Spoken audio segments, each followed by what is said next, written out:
Mercedes Mone and Tony Khan had meltdowns during the AEW post media scrum after the AEW All In at Wembley Stadium wrapped up. And man, was it really unprofessional. Ladies and gentlemen, welcome to a brand new episode of the Square Circle Podcast. I am your host, Marie Shadows, and on this episode, we're going to be talking about the AEW drama. Like always, there seems to be something new. There seems to be some type of baggage that always wants to be swept under the rug, and just some really interesting things about AEW. So this will include the two mini meltdowns from Mercedes Moné and Tony Khan during the AEW media scrum. This will be also talking about just AEW fans in general and the product and the debut of Ricochet, and also my interaction with wrestling fans on Twitter and social media.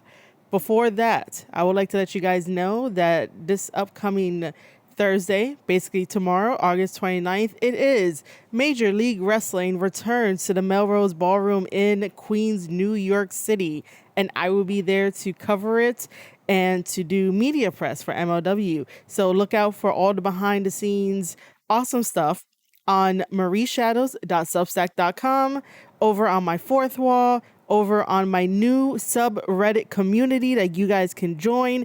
Every single thing that I have will be down in the description below as a link. So make sure to click it and come along for the journey, because I would love to see you there. And you can also share this podcast out on Spotify, YouTube, and also marieshadows.substack.com. Liking and sharing and comment helps the algorithm with the podcast episodes to have more people listen, and it helps with everything involved. And I am always thankful for my community. Now, let's jump into some AEW drama. AEW is where the little kids go to throw tantrums at reporters when they are invited to cover the show and be at a pretend media scrum. And looking back at everything, I honestly don't think that the world of wrestling needs a post-match media scrum or a media press kind of conference to talk to wrestlers about their match, because for the most part, most of the questions are not about the match, are not about them, and it does not really help with any kind of storytelling to progress it. WWE does their media press post conferences to where it feels like there could be a possibility of extending a storyline. And the only reason why I'm bringing up WWE is because they have a professional setting to do that in, while AEW is like, no matter what question you ask, you have to be really careful, because if you ask the wrong question or phrase it wrong, because maybe you could be nervous or you might want to do a gotcha, but for the most part, if you're nervous, you might get your access revoked, because nobody over there can take criticism, at least constructively, so that way they can improve upon the product. And that's the same tagline that we have all been talking about and raging about and making tweets about and just talking about it amongst each other, that they need to improve. We all want AEW to improve, but everyone that pushes back against that idea of improving, they never improved upon their lives. That's why they will go into your tweets, and that's why they'll say the horrible things, and that's why they will alienate you from trying to become a potential viewer to watch Dynamite, Rampage, and Collision and the pay-per-views. But because you experience such foul aggressiveness from people who want to post things, whether they are a real person or a bot, it turns you off from the idea of supporting a company that you might think that you really would enjoy. Because if you just enjoy wrestling, you could just support AEW, or you could support your local indies, because indies put on wrestling matches once a month with a little bit of sprinkling of storylines, but for the most part, they are just wrestling matches. The same wrestling matches that you see on AEW, Dynamite, and on the pay-per-views, and on Rampage and Collision. So it's a matter of fixing the AEW culture, and I'm not sure if we're ever going to fix it or if Tony Khan is ever going to fix it, because he is the leader that pushes all of this, along with Uncle Dave, along with the Wrestling Observer, along with other people that just want to antagonize for the sake of antagonizing, rather than thinking about we have to push a better AEW community. And if you go against anything AEW, people are quick to label you. People are quick to think that they know you, when on social media, you can give just a slice of your life and then people think that they know you and create a parasocial idea of who you are in their mind. And it's like, you don't know me, you don't know anybody else on social media. Social media gives the illusion as if like you know, but you really don't know somebody. So, do we really need a media scrum to sort of legitimize professional wrestling? Yes and no. Yes, because it is fun. You could try to create some more story if you get people who ask questions on the story, character development, and really good interview like questions. No, because it becomes a pick your friends kind of deal where they can go to the media scrums and get full accommodation and end up being in the same circle. And then that same circle is just going to become a bubble, and that bubble is going to stay, and nothing new is going to leave that bubble and enter that bubble. So we're just going to be in the same toxic bubble for years to come, with a media scrum that doesn't want to improve, that doesn't want to be something different.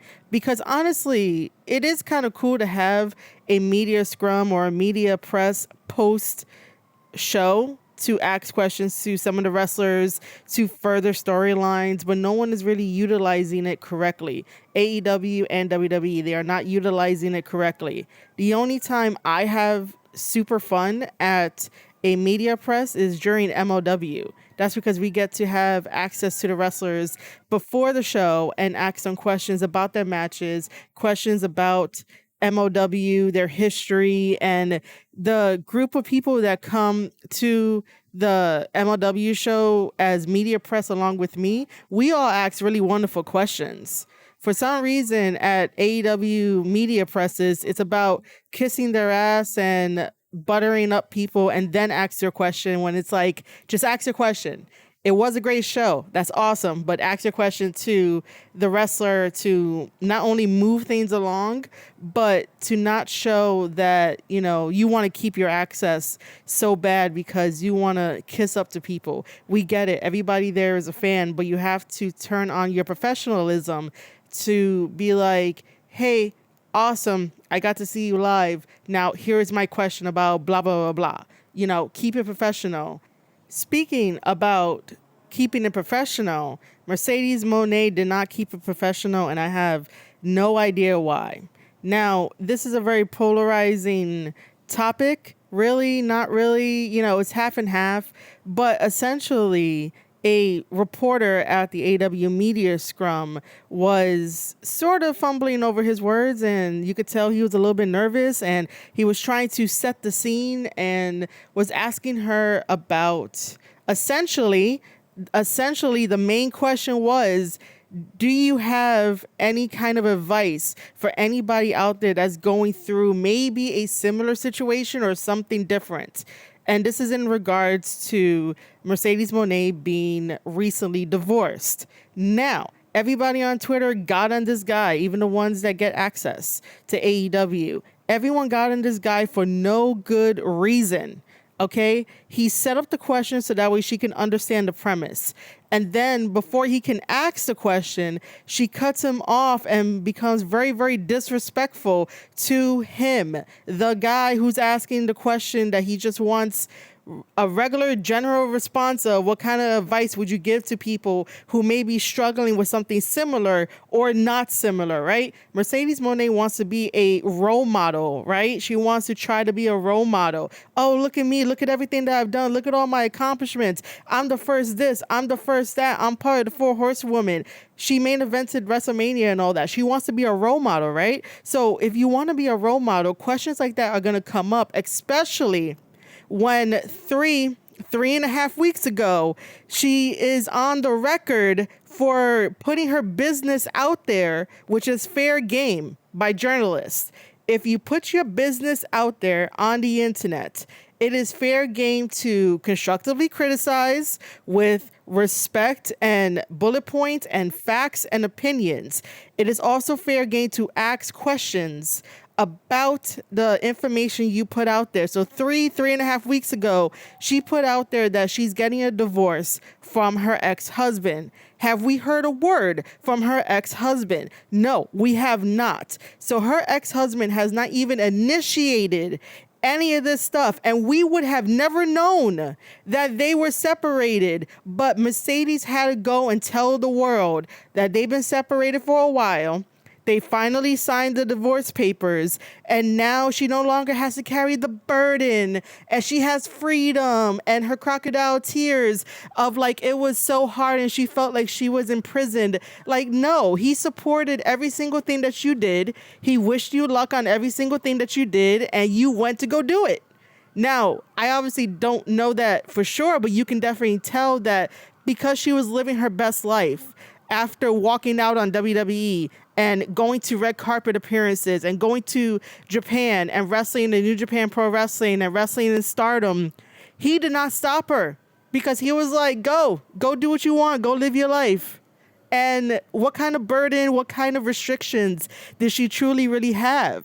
Except for being on an interview and like doing crocodile tears because the marriage is over, the marriage is done, but get upset at a guy who just wants an answer to a question that is, what advice do you give to people that are struggling out there? We all know that sometimes people stay in bad relationships because they don't know how to get a way out, or they're scared, or they're struggling, right? We all hear those stories. We know somebody who's dealing with something like that.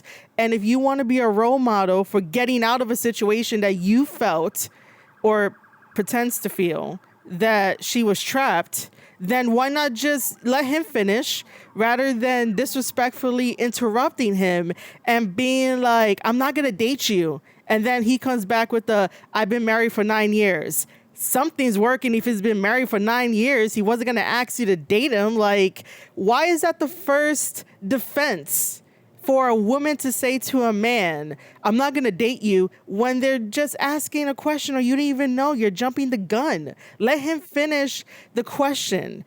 He is there as a reporter. He is there to let him ask the question before you decide to answer. She had a very, in my opinion, bad attitude for no reason. And yeah, I get that. She has 2 belts. She just defeated Britt Baker. She has Camille by her side. And yes, this reporter could have asked her any other question about wrestling related, about what's Camille's job, how does it feel to have 2 belts, how do you sort of juggle having 2 belts, is it overwhelming, will it be overwhelming? But he probably thought in his mind that it would have been a better piece to make Mercedes Mone to look better in the public eye, to give advice to young people or people in general who are struggling, and what advice she has to give to them.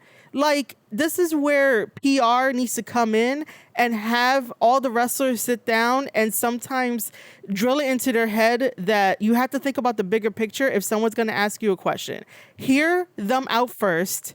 Decide if you want to answer it or not. If she heard him out and she didn't feel like answering it, she would have or could have told him, hey, I don't feel like answering it. Thank you for asking me the question. Maybe next time, if we could do a one-on-one interview, I'll gladly answer it. But right now, I want to focus on my match. Right now, I want to focus on my belts. That's a very respectable way of being like, hey, I see what you're doing. I just don't have the energy right now to talk about the divorce, but can we talk about the wrestling, because this is what I'm focused on. But no, Mercedes wants to have this attitude towards people, and this selective attitude towards fans and reporters that happen to be male. And, sometimes I get it. People just go, completely off the rails, and you have to somehow navigate that. But at the same time, he got invited to a media scrum. He's allowed to ask a question, and that rudeness should not be there at all. And the only reason why I am defending the reporter is because he had a very nice question with a very nice sentiment that could have helped the world. Mercedes is all for herself, and I just don't see the whole big deal about Mercedes Mone. I really don't. If you go back into my catalog, I do talk about her debut at New Japan Pro Wrestling at Wrestle Kingdom, and I do think that it was a complete miss. But this kind of stuff needs to be stopped and be addressed and be fixed for the next time. It's unfair to the reporter to go after him just because he tried to ask a legit question. Just the setup was wrong. That's all it was. The setup wasn't as nicely put as he probably could have put it, but the question is a legit question. And by the way, like I said, she put it out there in the news. First of all, TMZ reported it. Everybody reported it. She talks about it as if like it's a huge deal for people to know. And that's what narcissistic people do. Narcissistic people want to be in the spotlight 24/7. So if something bad happens, they want to go and say, oh yeah, I just finalized my divorce. I'm single now. I have freedom. It was a burden. Like, oh, woe is me. Like, you did not need to say anything about your divorce because you were too busy and happy being on red carpets and going here, going there, and trying to boost your other avenues after wrestling, while your ex-husband is like, I'm just making gear. I'm having fun. I'm in WWE. I get to live a life. She gets to do whatever she wants. And he has not said one bad thing about her. So it kind of is uneven. And it is still fair game to even ask her questions about her divorce because she brought it up. It's fair game. That's what happens in the world of journalism, especially when we have reporters asking about stuff that is uncomfortable. The flip side is that every time there was a WWE media press, journalists asked about the Vince McMahon lawsuit to Triple H, asking him if he knew about it. Hey, Triple H, did you know about it? Did you read it? All while knowing that a legal proceeding is happening, nobody can say anything. And if someone did say something about it, that would just been really, really bad overall. Journalists also asked John Cena about the Vince McMahon lawsuit, even asked Cody Rhodes about the Vince McMahon lawsuit when those two are not even involved and it doesn't concern them. So there is this double standard between the supposed wrestling media that we have created, but we don't have any standards for the wrestling media. But there has been this double standard in the wrestling media that if you press WWE about stuff, it is good. If you try to press AEW about stuff, it is not good. And I get that asking somebody about their divorce and how they're dealing with it, I get that it can be a sensitive subject. But if it was a sensitive subject, why will Mercedes Mone have to go on record and tell the whole world, I just finalized my divorce and I have freedom now and I get to live my life? If it was so sensitive, why would you want the world to know? And knowing that the world knows, there's going to be questions, there's going to be drama, there's going to be tabloids, there's going to be rumor mills and spinning mills, and it's not going to look good. Was it to make her image look better that she got out of, according to her, a bad relationship, because she makes it seem as if like it was bad when her ex-husband will probably give her the whole world. She threw him under the bus for getting the colors wrong for her Money in the Bank gear, and in a very emotionally abusive way. Like, how do you do that? And then how do you tell the world that story? That means that she never really cared, and that she wants the spotlight and attention on her and attack any man that she deems is in the wrong automatically because she picks and chooses who she gets upset at is completely wrong. The only reason why I'm bringing this up and this irritates me is because that she got away with it, because everybody wants to defend her. And it's like, don't treat somebody like that if you don't want to be in the spotlight, if you don't want to have your information put out there. Social media can be backfired against you depending on what kind of information you put out there. And something like that, if you're going through a divorce without even saying, hey, this happened, I would like you guys to respect my privacy, and that maybe you won't get any questions. But no, it's all out there. So of course they're going to get questions. But like I said, to keep access for AEW, you got to go and defend Mercedes Mone when it's like, you should have never gave him that attitude. You should have let him finish. If he finished his question and his whole setup, and if you really did not want to answer it, you could have just politely, again, just say, thank you, but no thank you. Maybe if we do a one-on-one interview, I'll answer it. But right now I'm focused on taking questions about me being 2 belts and Camille. You know, very nice. That's how PR would do it. But it seems like WWE training PR is not instilled in Mercedes. And of course, I might get heat for this. I might not get heat for this, but this is how it is. I'm bringing awareness to it because it's not fair that other people have to suffer just for asking a legit question when the information is out there. And again, if she did not want the information out there, she should have never said anything. Because like I said, nobody would have known this was really going on if nobody said anything.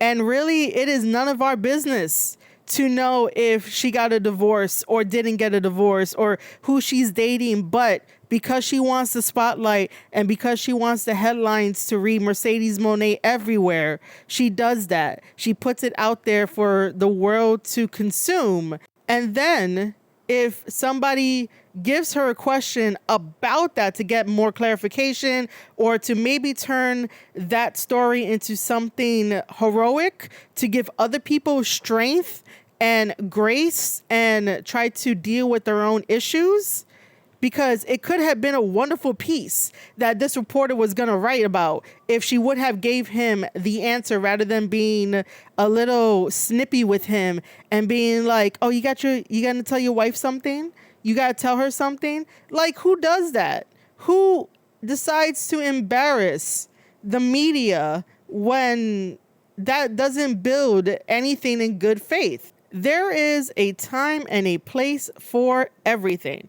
If a reporter is completely out of line, then yes, you talk to them with a perspective of trying to put them back in line and trying to make them see that what they were asking and setting up was definitely out of line. But for someone like this reporter here at the AEW Media Scrum, nothing was out of line, especially when everything is out in the open. It's out in public. So, with that being said, again, I am bringing this up to bring awareness that there is something wrong with how people are treated for no reason when they want to ask a question. I am bringing this up for awareness that this has to change and it has to be a little bit more professional and not just kids throwing tantrums and not alienating a section of wrestling fans that you want to come back but don't want to come back because they don't want to hear anything bad or negative or see how people act. You know, actions speak louder than words, and Mercedes' actions were definitely loud. Her words were loud just as equally, and it's a bad look on her. It's a bad look on how she treats people, and it's a bad look on the company. But if you don't have a strong leader, this is what happens. And CM Punk was right all along. So, speaking of not so strong leaders, Tony Khan also had a meltdown when a member of the media also asked a question. And he did use the word joke in his question about the FTW title. Now, let's be real. The FTW title is not a recognized title. It is not. It has not been a recognized title. However, as of the recording of this podcast episode, I do not know, in the heat and the midst of Tony Khan having a meltdown, the wrestling media journalist trying to rephrase his question when he should have never rephrased it, which I'll get to why in a second. So in the midst of all that, I do not know, as of this recording, if Tony Khan made it official, like an official title. I am simply reacting and bringing awareness to the body language, to what was said, and the meltdowns, because this still needs to be a professional setting. Now, the wrestling journalist in question already put on Twitter his apology, and basically him and Taz worked it out. But for the sake of this, we have to break it down. The FTW title has a history of Taz creating it in ECW because everyone else was getting the opportunities. Everyone else was getting the ECW championship title. And that title, the FTW title, stands for fuck the world. Okay? That's what it stands for. There's nothing else that it stands for. Not for the world. It's fuck the world. This was at a time where like being rebellious was A-okay. So that title belt was Taz's goal to one day hold the ECW World Heavyweight Championship title, because that was his goal. He wanted to be champion, and once he accomplished that, he retired the FTW title, and everybody knew that it was an unofficial title even at that time. For it to come back out into the wrestling business is like giving a participation trophy to everybody on the AEW roster for some odd reason. Like when it came back out, I was like, why is this here? This should not even be here because it's an unrecognized title, and it should stay an unrecognized title. It shouldn't be like a placeholder. Nobody should be fighting for it, and that shouldn't be in no one's accolade to be like, yeah, I was FTW champion. Oh, what's that? It's fuck the world. Oh, wait a minute. Didn't Taz have that? Like, so you're not recognized as a champion. Like, it shouldn't count towards it. It's not recognized. And many of us in the IWC consider it a joke title because it kept changing hands. Hook had it. Big Bill had it, I believe. Chris Jericho has it. Well, had it. Everybody had it. It changed hands like it was going out of style. So it is considered a joke title.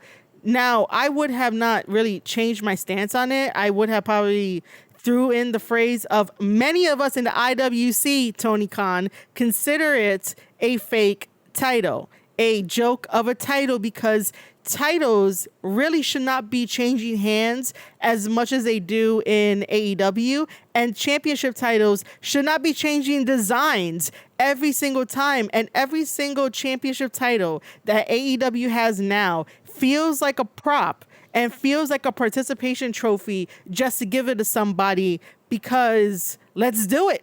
It's a great idea, when in reality is not.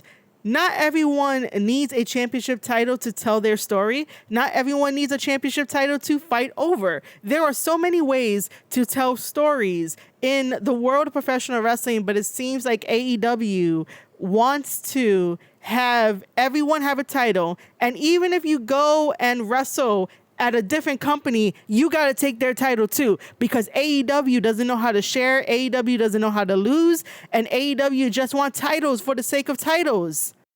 So Tony Khan got really triggered, and I really don't like using that word, but he got really triggered once he heard the word joke.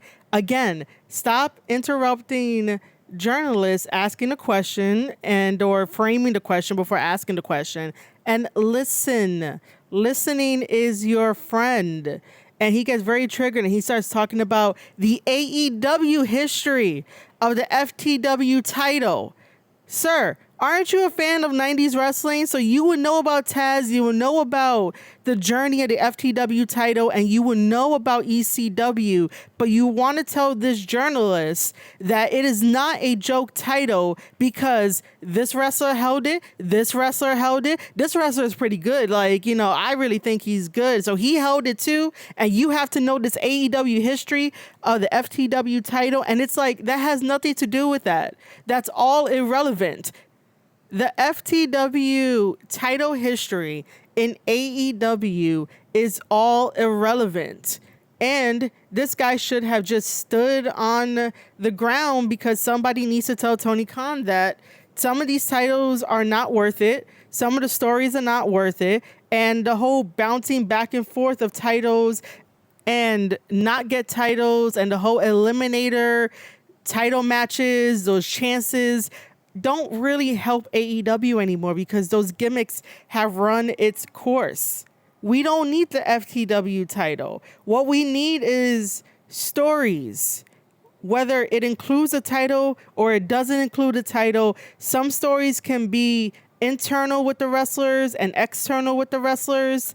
If you want me to bring up an example, the Dark Order with Hangman, that was a story, even though that really was not the best story that they could tell, because how many times was Hangman at that time going to be at the bottom of the barrel, and then, oh my God, guys, friendships. Oh, friendships are awesome. Listen, we're your friends, Hangman. You got to get out. You can't keep drinking all the time. And then he rises up and then he falls right back down. So they don't know how to tell actual stories that make sense and keep going, because how many times are you going to baby somebody until they get it? And then now Hangman has turned into a cheap looking Magnum TA. And it's like, man, who knew that it would have turned like this?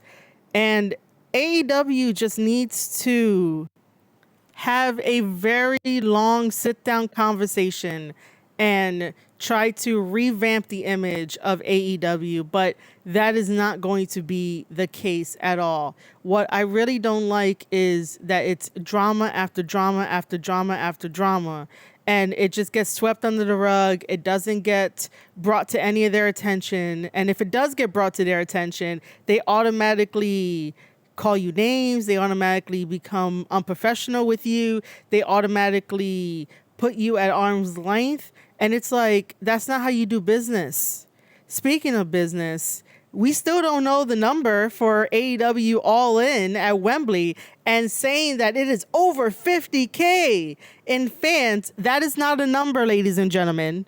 So I decided on Twitter to put up tweets asking for the number. No AEW fan can tell me the number. AEW fans are usually 99% proud of AEW, and they will, every single chance that they get, they will go on your tweets on social media and reply to you and tell you that last year Wembley did 81K and you can't say anything different. They are in the up and up, or they're on the come up.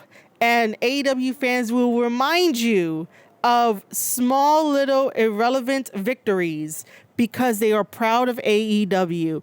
When AEW All In happened at the end, everybody was like, oh my God, it was a great show. Great show, great show. Oh, you talking about numbers? You bad. You have an agenda. How dare you talk about numbers? How dare you question numbers? It was a great show. You should have enjoyed it. You should have watched it. Just because a wrestling show has an awesome show does not mean that pays the bills. But wrestling fans who think like this, very small-minded, and pick and choose what victories to be loud about and then to be silent about and then to try and silence you, which, by the way, they have no power over you the same way they have no power over me. So you can actually go and question all that you need to question, because a better world and a better society and a better community comes out better when you question everything. And also listen to everything and then try to pick and choose which one you want to stay with the information. Make sure that information is not misinformation, because misinformation is very bad for all of us involved. But for the point of this, they have no power over you, so you can ask as many questions as you want. Just make sure that you got facts to back it up, and that's about it. You can have your opinion, but make sure to have the facts to back it up. And when you give them facts, they name call you. When you give them facts, they try to go in a different direction because they don't know how to stay on topic, because they want you to have the same opinion as them and agree with them that it was a great show. Again, great shows do not pay the bills. Great shows do not pay the boys. And eventually that United Kingdom money is going to run out. So when they announced that they are going to have Forbidden Door in London in 2025, that is a bad move in a way. It's a bad move. I might end up going a little bit deeper into it in a different podcast or some other type of content creation about it. But to have Forbidden Door in the UK market, they are doing that because they know right now that is where the money is. Because over here in the United States, we are struggling like hell, and we have to budget what is priority versus what is not priority. And going to wrestling events may not always be a priority. And I know this firsthand because I work in the business, but I know this firsthand, okay? Sometimes wrestling fans don't always go to every single local wrestling show because of priorities. In other places, they don't care. They want the entertainment. They want some violence. They're going to go even if it's going to put them in debt. The same thing over here in the United States. Sometimes people go into debt because they want to go to wrestling, and then they ask people for money without giving them deliverables, which I think is kind of wrong.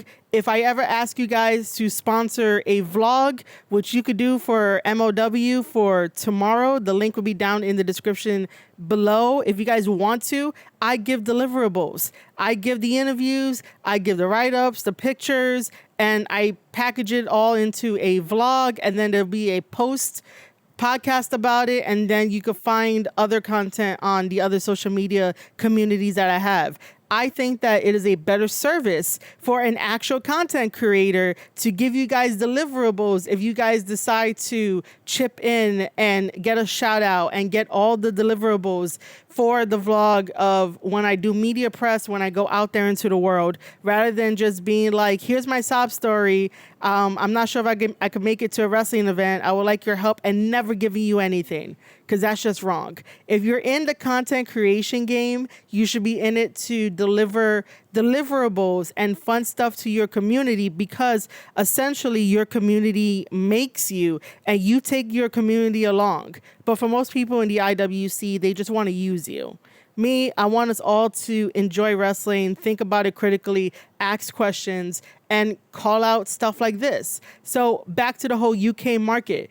So having Forbidden Door over in the UK market is because Tony Khan at least breaks even, because we never hear about if they made a profit or not.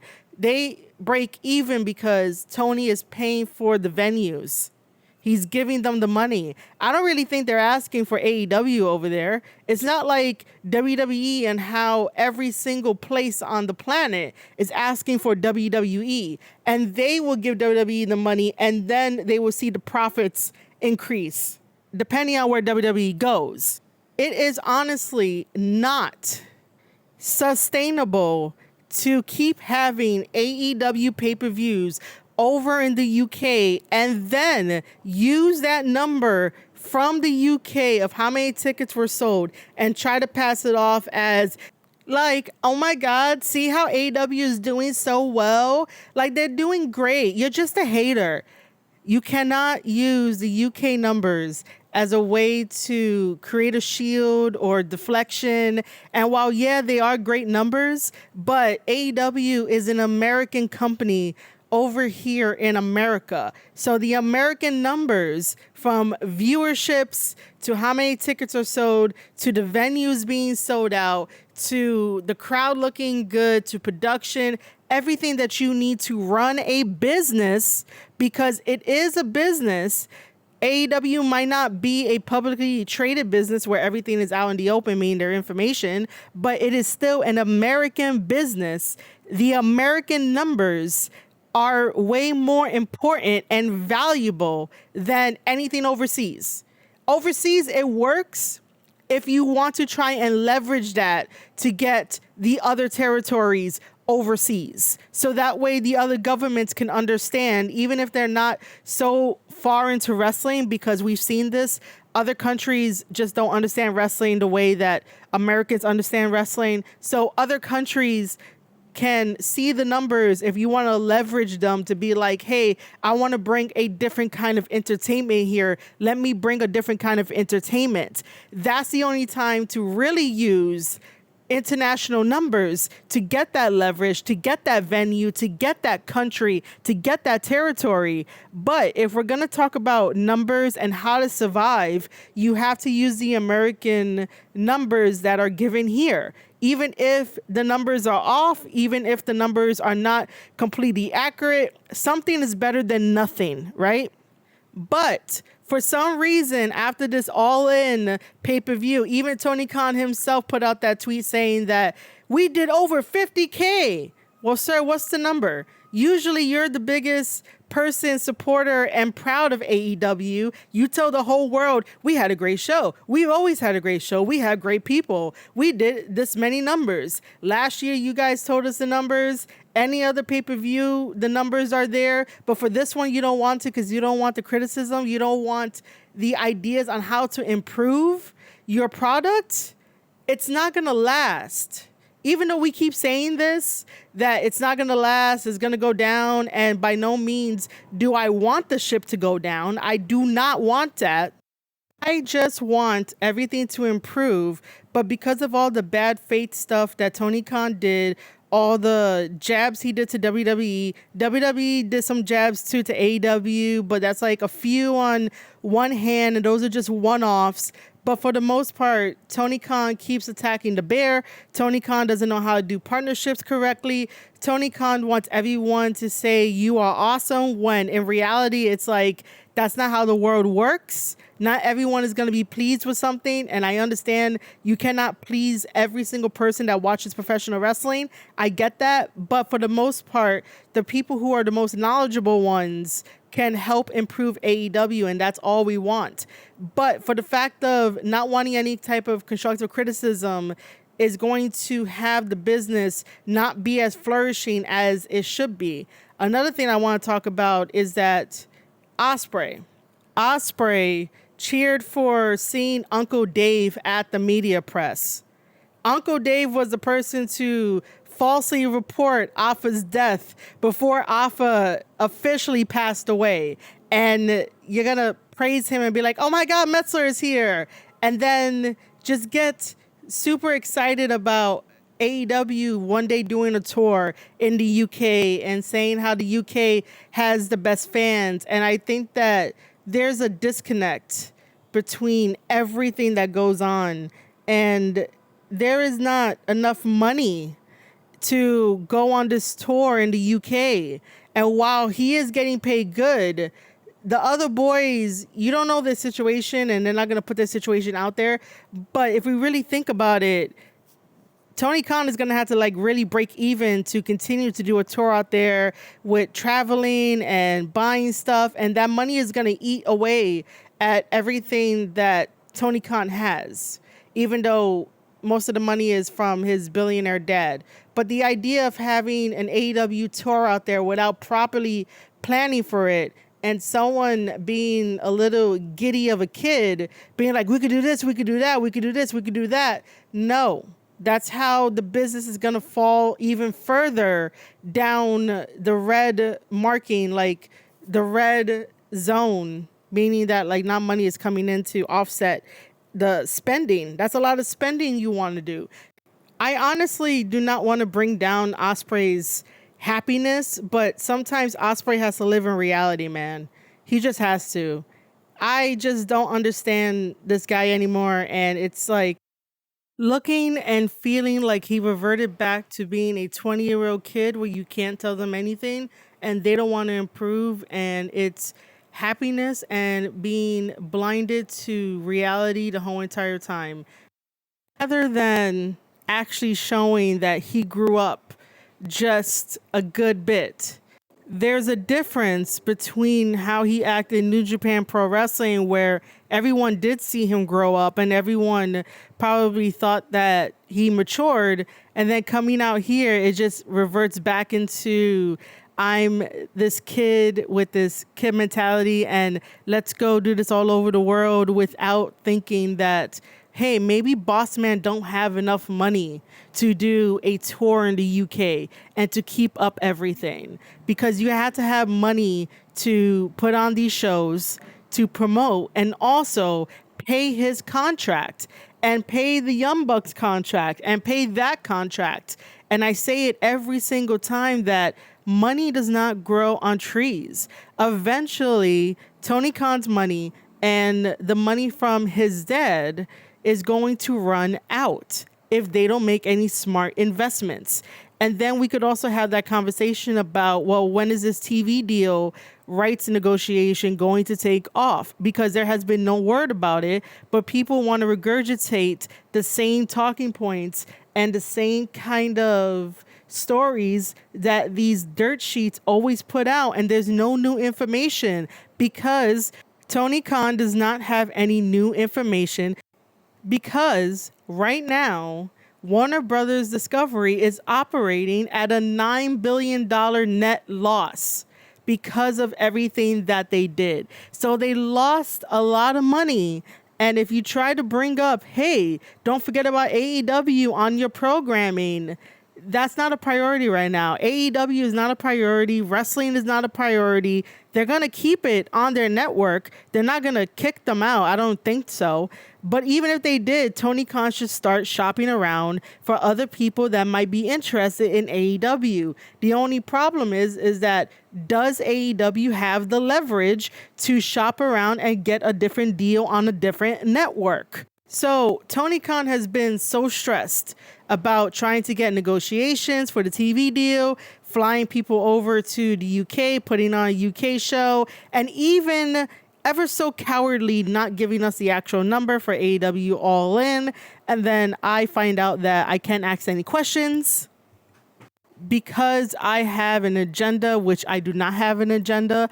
I just think that AEW fans make AEW their personality, and when you push back, they want to say you have an agenda, but they have an agenda to alienate any kind of new fans, and I think that's very, very dangerous for the company, and that should not be allowed. But asking questions is how we get smarter. Asking questions is how we get knowledge and not misinformation, even though the whole entire internet is misinformation. But they don't like it when you push back, and they have no power over you. Let's quickly talk about Ricochet. As you know, Ricochet debuted in AEW in a gauntlet match of all things at AEW All In London. What? Why did he agree to debut in a gauntlet match where he did the same thing what he did in WWE, the same moves, and apparently took a bump and stood outside the ring for the remainder, and Christian won the gauntlet match? What was the point of having your debut be squashed like that? You know, Ricochet didn't even have to wrestle. He could have approached Will Ospreay and looked at Will Ospreay's new shiny title, that international championship title. AEW, you guys have too many titles to remember, and none of it is memorable. Ricochet could have debuted right after Ospreay celebrated a little bit in the ring, rather than going into a gauntlet match that we all know he wasn't going to win. This is what irritates me about the AEW fandom and the AEW booking, is that random placements of wrestlers happen, and it is just to get a 15-minute pop from you and make sure that you have your dopamine going through your system, so that way you can get online and say, AEW is awesome. This is an awesome show. This is show of the year, pay-per-view of the year. $54 is worth it. Just for you to say that. because you're excited and you're running off of adrenaline and you're not realizing that they're going to continue to do this, but it's eventually going to run out. Like everything else is going to run out. People are going to start waking up and realizing, hey, this is the same pattern that they always do. They always try to get somebody from WWE, bring them on board, do this cool ass debut for like 5 seconds, or even put them in a match. And you're like, I don't remember that after a while. And it's going to get tiring. Ricochet deserved better if he was going to be shown differently in AEW, but it seems like AEW doesn't care, Tony Khan doesn't care, Ricochet himself doesn't care, because if he really did care about creative control, because let's just say that he didn't sign with WWE because he felt like WWE wasn't using him properly. If he felt about creative control so strongly and the way his story and himself is to be presented, you would think that he would tell Tony Khan, no, I automatically want to start with Ospreay. I do not want to be in a gauntlet match. What happened is that he took what he could get. He took what Tony Khan told him to do. Now, I don't know if that's true or not, so I can't really say that this is what happened. On the surface, that's what looked like what happened. And we can deduce that just by observing how it happened, how it went down, and how people are talking about it on the internet. You might have liked it, you might have enjoyed it, but if they wanted to do something different with Ricochet, and Ricochet wanted to do something different to tell WWE that, hey, this is the star that you missed out on, I think it was a missed opportunity to automatically put him in a gauntlet match rather than starting things off with Will Ospreay. Like, this is the only time where I would have been like, we need to re-talk about this. This is not a good idea. Don't put him in that gauntlet match. But then again, I do need Ricochet to switch up his wrestling style, do something different, become somebody else. You know, all he had to do was just work on his promos. And that's about it. Just work on his promos.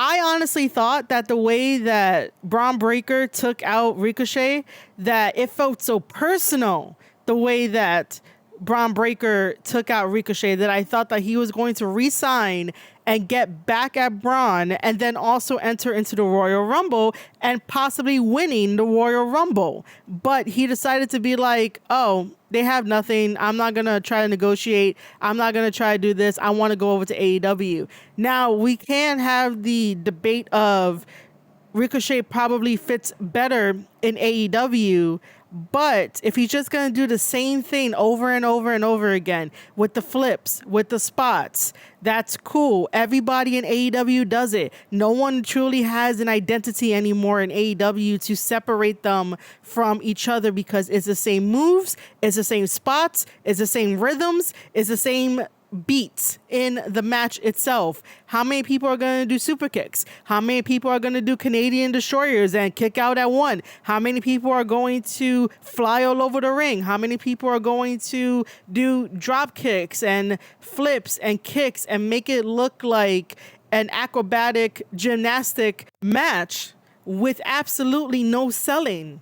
So this is where Ricochet should have separated himself from everybody to prove to the world on a platform, on a stage, where he can say, yeah, WWE, this is what you missed out on, and go after Will Ospreay and create a story that is just not a callback to their previous matches, and that it's a little bit different. It's a little bit more gritty. It's a little bit more aggressive. Have Ospreay stay the babyface that he is, while Ricochet is going to be like, nah, it's my time. I'm taking your spot.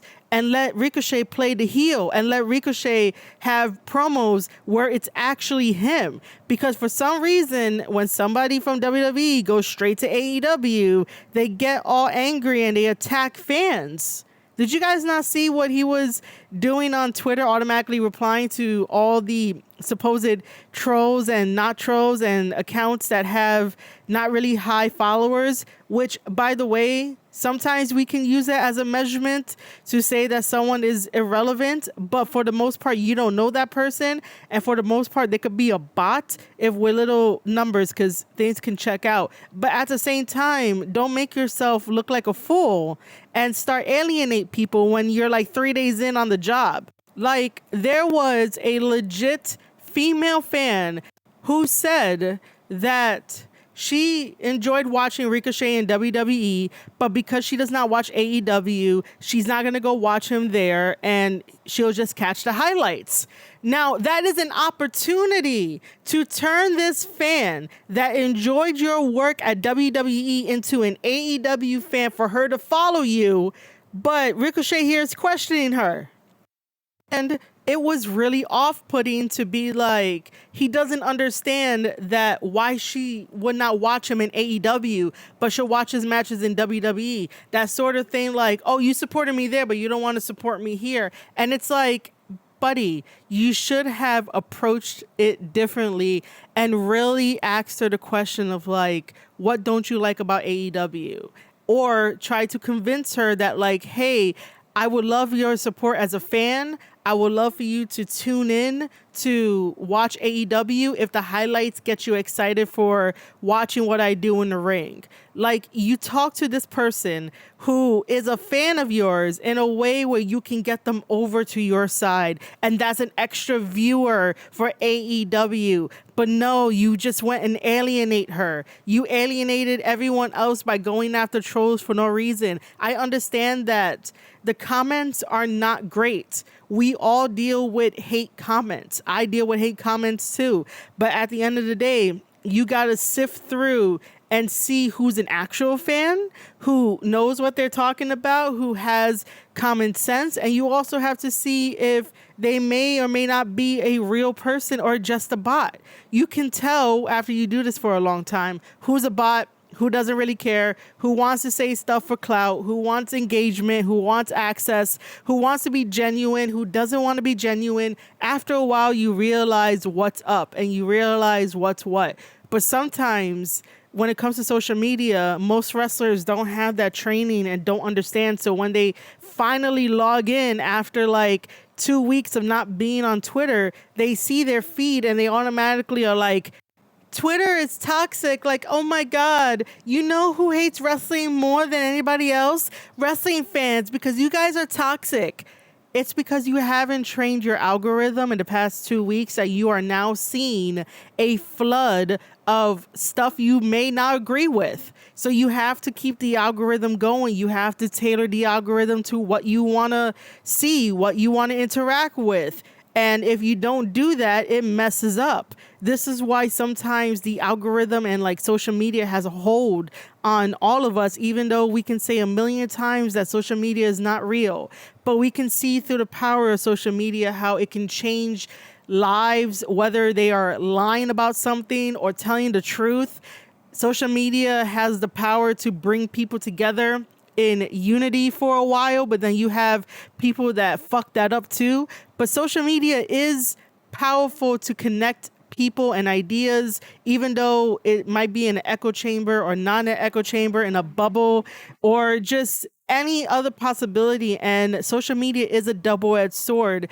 But for those that don't want to take the time to curate and change up their timeline and change up the algorithm, of course they're going to think that social media is toxic. And of course they're going to have outbursts like Ricochet going around and just saying whatever to trolls and whatnot and answering people back, because WWE tells everybody, hey, don't engage with people all the time.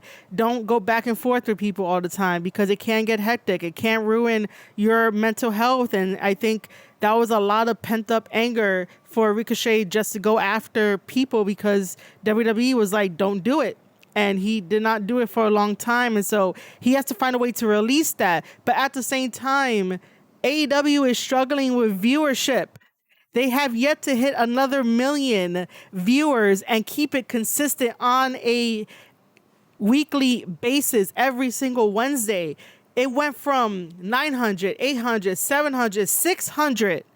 and stays in the range of the 800 to 600 range, and that's bad. And for Ricochet to come out, and I'm not trying to put all the blame on him, but this is just a contributing factor to not have more viewers come into AEW, because you're going to go after people that would automatically, talk shit about you because you left WWE, and now people are in this little turmoil and stuff. Let them talk.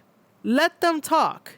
What Ricochet should have done was try to convert that female fan of his into an AEW viewer by letting her not only have her space, but also telling her that, hey, I appreciate you for watching me in WWE and supporting me in WWE.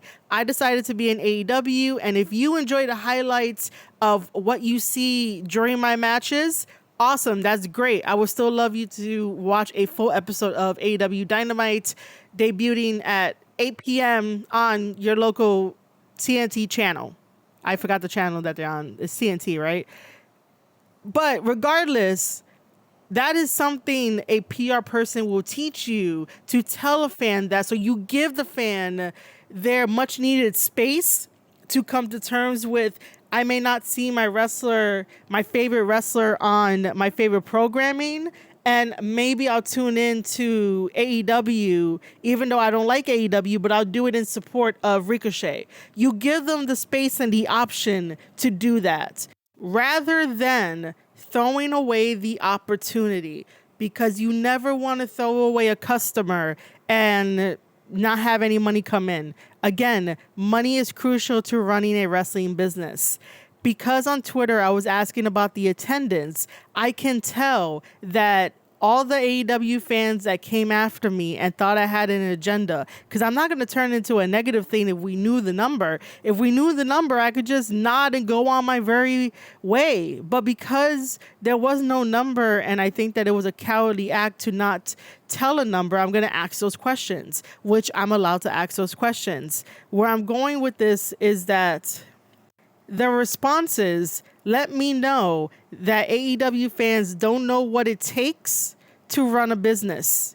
And none of them has been successful in running businesses, or even the thought of wanting to run a business, or even if their friend has a business, never ask their friend the details on how to run a business, how much money it costs. Are you losing money? Are you gaining money? When are you gaining money?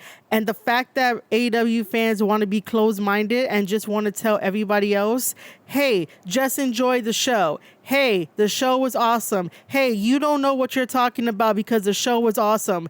A show does not pay the bills if you say it was awesome. That just tells me that you don't really care about the product. You don't care about anything else, and you're selfish. If you're not asking the right questions, you're not gaining the right information. And if you just want to stick to this show was awesome, then go to your local indie show. Do that. But numbers matter in order to make sure that a business stays afloat, in order for a business to stay in business. And the fact that you want to close your mind off means that you're not growing as a person, and you're not growing in world affairs and in life. Because even though if you're not going to start a business, it's at least good enough to understand that numbers is a metric to use and to scale and to make sure that you're on the right track. Numbers fall and numbers rise, and everything is going to be different, but you can at least have a roadmap to know how you started and where it's going and what to look out for in the journey part of it, and the bumps, and how to make sure that you end up being profitable at the end, rather than not being profitable and then everything closes. And guess what? All of your favorite wrestlers don't have a job anymore, because AEW fans love to tell people like myself and other people, AEW gave jobs to a lot of wrestlers. Oh yeah, well, what happens when the money runs out? What happens if AEW closes down? What happens then? Oh, it had a good show. It had an awesome show. Awesome show, good show does not pay the bills. An awesome show, a good show does not pay the bills. This is why we always praise WWE, because we can see how they are going on their journey. We are part of their journey. Everything is in a positive for WWE. So that is why we praise them, because we understand that the more profitability that WWE gets, the more money that they get, the more offers that they get. The boys in WWE and girls, if I say boys, it means everybody. Everybody in WWE gets paid. Everybody in WWE takes care of their household. They take care of their business. They take care of their bills. AEW offers that too, but it is looking like it is struggling, and there's just a lot more questions than answer. And Tony Khan is stressed, and wrestling fans enable this. And wrestling fans do not ask enough questions. And when I say wrestling fans, I mean AEW fans. They want to just have a good show for them and them alone, and it is not going to last. The point of this podcast is to bring awareness to the body language, the unprofessionalism, and AEW always having some type of drama to keep them afloat and relevant. And rather than praising them, because if a lot of people or even a handful of people say that it was an awesome show, then we should be praising that. We should also be praising the attendance number, but we're not. I think that AEW does things for the sake of publicity, and in this moment, not all publicity is good publicity, because none of this should have ever been talked about or even shown or done, especially with the media scrum of Mercedes Mone really disrespecting a reporter and Tony Khan interrupting a reporter, and they get no consequences. They get no pushback. Because if someone else did that, there will be a lot of pushback. If someone in WWE did that, there will be a lot of pushback. There will be a lot of double standards. And I want to point out that this is a double standard podcast episode. The same way that nobody should be made to feel uncomfortable in the wrestling space. And if you know, especially with Braun Breaker. And I've been vocal about that too on Twitter at Marie_Shadows. Nobody should be made to feel uncomfortable in the wrestling space. So, with that being said, ladies and gentlemen, that is it for the Square Circle podcast. I am wrapping it up here. As a reminder, I will be at MLW Summer of the Beast August 29th, 2024 over at the Melrose Ballroom in Queens, New York. And I will be covering the event live, so I will be getting exclusive behind-the-scenes shots and pictures. Kenta is going to be there. Paul London is going to be there. Others are going to be there. And I will have exclusive interviews, and you can catch all the coverage over at marieshadows.substack.com. You could also catch it on my Reddit community. You could also catch it on other places. Every single link that I have will be down in the description below. Please make sure to tell a friend, share this out, and comment, like, subscribe. If you're over on the YouTube side of things, if you're over on the Spotify side of things, you can leave a comment if you want to. And again, this is my opinion, my observation, and I enjoy making these podcast episodes. And if you enjoy them, again, share them out, tell a friend. And please remember that it is okay to disagree with me and my opinions and my observations and what I say on the podcast, but keep it civil in the comments below, and just don't go off the rails. Don't get into your feelings. Again, it's okay to agree to disagree with me. And no, I am not saying that you have to agree with every single word that I say on every single podcast episode that I do. Opinions are there for a reason. Facts are sprinkled in. And again, you can agree to disagree. It's okay. Just a reminder. All right, ladies and gentlemen, you have been listening to an episode of the Square Circle podcast. I am your host, Marie Shadows, and I'll see you guys on the next one.